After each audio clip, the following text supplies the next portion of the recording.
नमस्कार। Scorpio ascendant यानी वृश्चिक लग्न वालों के लिए अप्रैल 2026 का महीना कैसा रहेगा। देखिए, पिछले महीने लग्नेश आपके चतुर्थ भाव में थे, तो हेरिडिटरी मैटर्स की जो बात है मैंने बोली होगी कि ज़मीन से रिलेटेड या फ्लैट प्लॉट से रिलेटेड जो भी काम आपका है, जो विरासत से रिलेटेड काम है, उसके लिए काफ़ी इम्पोर्टेंट महीना था। अब अप्रैल का महीना 2 अप्रैल को मंगल आपके मीन राशि में प्रवेश कर रहे हैं। 2 अप्रैल से लेके 11 मई तक पंचम भाव में रहेंगे। वैसे तो पंचम भाव में लग्नेश का आना काफ़ी शुभ है, लेकिन यहाँ पे क्योंकि शनि हैं पहले से, तो शनि और मंगल की युति इस पूरे महीने रहेगी। एक विस्फोटक सिचुएशन बनती है, यानी डिस्प्यूटेबल पोजीशन शनि और मंगल की युति यहाँ अप्रैल के महीने में बना रहे। तो जो भी हेरिडिटरी मैटर्स पे डिस्कशन, क्योंकि बृहस्पति आपके अष्टम स्थान पे हैं 31 मई तक, 2 जून तक एग्जैक्ट डेट, लेकिन 31 मई तक बृहस्पति नवम दृष्टि से 4th हाउस को देख रहे हैं। तो हेरिडिटरी मैटर्स के लिए, विरासत के, प्रॉपर्टी के लिए, आगे बढ़ के विल्स के लिए बात करने के लिए अपने परिवार में, ये बहुत इम्पॉर्टेंट टाइम भी है। लेकिन दूसरे तरफ इस महीने में खास करके 11 मई तक आप देखेंगे कि लग्नेश का शनि के साथ मीन राशि में युति होना एक डिस्प्यूटेबल पोजीशन बना रहा है। और ये सिर्फ विरासत के लिए नहीं, बाकी सभी चीज़ों के लिए, क्योंकि लग्नेश हैं आपके मंगल, यानी आपके लाइफ के कर्ता धर्ता हैं, ओवरऑल रूलर हैं आपके जीवन के। लग्नेश का स्ट्रांग होना और डिस्प्यूटेबल पोजीशन में नहीं रहना, कॉन्फ्लिक्टिंग पोजीशन पे नहीं रहना बहुत इम्पॉर्टेंट होता है सक्सेस के लिए। तो मंगल का शनि के साथ युति इस मंथ में आपको पूरी तरह से अच्छी बात है कि आपको पता चल रहा है इस बात की कि आपको बैकफुट पे रहना चाहिए किसी भी कॉन्फ्लिक्ट या डिस्प्यूट से। खास करके कुछ ऐसे सर्टेन एरियाज़ हैं, क्योंकि ये पंचम स्थान पे हो रहा है, तो पंचम स्थान से जो जो चीज़ें रूल्ड होती है हम उस पे भी आएंगे। लेकिन ओवरऑल ही अप्रैल के मंथ में और 11 मई तक आपको बहुत सावधानी बरतनी चाहिए किसी भी डिस्प्यूट से, कॉन्फ्लिक्ट वगैरह से, काफ़ी लड़ाई झगड़ा से, कंट्रोवर्सी से, रिस्की मैटर से आप उसमें बीच में ना पड़ें। एक रिलीफ की सिचुएशन आपको ज़रूर मिलेगी।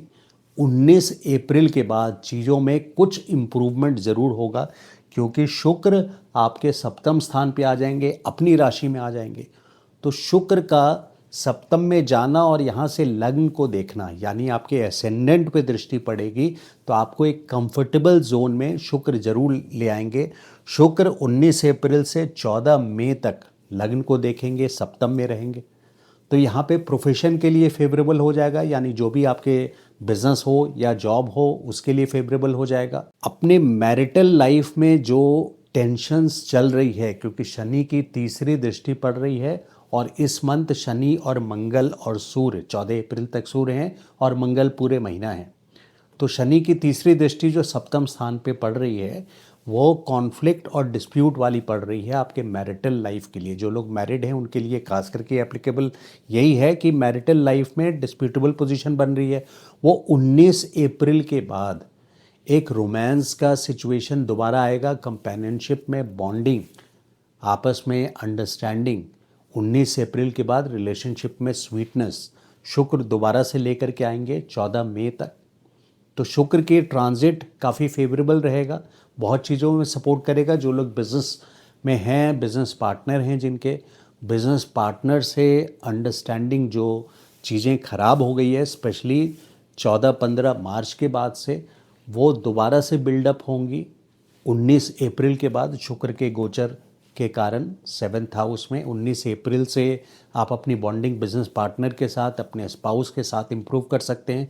अपनी सोशल इमेज, 7वां घर सोशल इमेज के लिए भी है, तो सोशल इमेज में भी, यानी जो भी आपके पब्लिक रिलेशंस हैं, सोशल इमेज है, 19 अप्रैल से इम्प्रूवमेंट आएगी 11 मई तक सप्तम स्थान पे शुक्र में। लेकिन ये ओवरऑल मंथ, क्योंकि शनि, सूर्य और मंगल की युति है, शनि और सूर्य 14 अप्रैल तक, और मंगल की एग्जैक्ट युति 20 अप्रैल तक है, लेकिन पूरे मंथ ही मंगल मीन राशि में है, तो युति शनि के साथ मंगल की युति 11 मई तक है, जिसके वजह से डिस्प्यूट्स और कॉन्फ्लिक्ट में आपको सावधानी बरतने के लिए बोला गया है। जो प्रेग्नेंट लेडीज़ हैं, वृश्चिक है, उनके लिए ये मंथ बहुत ज़्यादा केयरफुल रहने वाला है। मेडिकल अटेंशन को अवॉइड मत कीजिएगा ज़रा भी ज़रूरत महसूस हो तो।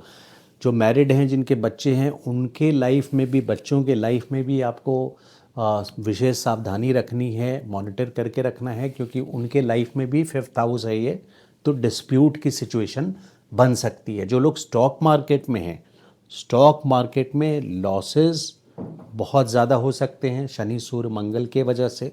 मीन राशि में गल्फ़ कंट्रीज़ में क्या हो रहा है शनि सूर्य और मंगल की युति से, वो आप लोग सभी देख ही रहे हैं। तो हर महीना ऐसा नहीं होता है। जैसे पिछले मंथ लग्नेश आपके मंगल चतुर्थ में थे, तो बृहस्पति की 9वीं दृष्टि मंगल पे पड़ रही थी, वहाँ राहु भी हैं लेकिन मंगल पे पड़ रही थी, जिसके वजह से आपके लिए हेरिडिटरी मैटर्स के लिए विशेष करके ये स्पेशल मंथ रहा। लेकिन अब 2 अप्रैल से वही हेरिडिटरी मैटर्स में अगर आप अब पहल करेंगे तो कॉन्फ्लिक्ट होता हुआ, लड़ाई झगड़ा होता हुआ आपको नज़र आएगा। तो अप्रैल के मंथ को आपको बहुत सावधानी से हैंडल करना है, टैक्टफुली हैंडल करना है।